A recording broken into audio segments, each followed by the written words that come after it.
Mari Mari Peñi, Mari Mari Namián, Mari Mari Compuche. Estamos aquí en el campo, en el sector de Lumahue, Nueva Imperial. Estamos con mi sobrino Roberto Collipal y Juan Millaqueo.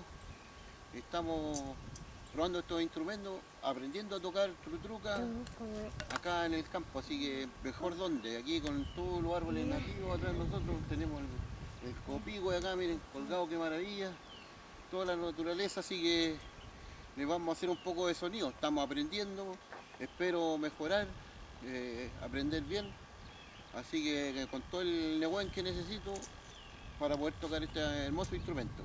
Así que vamos a representar un poco el pultrón, el sonido del pultrón acá y la cascahuilla con los sonidos. Pues con este le vamos a darle los sonidos.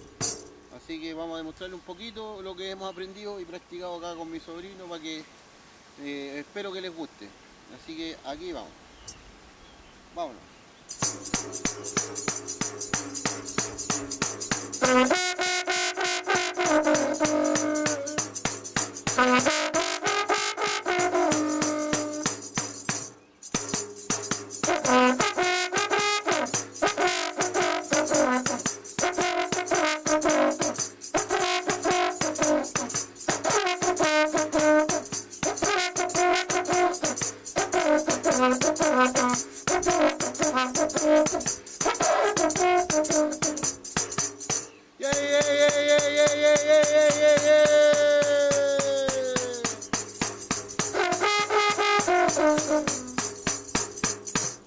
Muchas gracias, espero que les guste.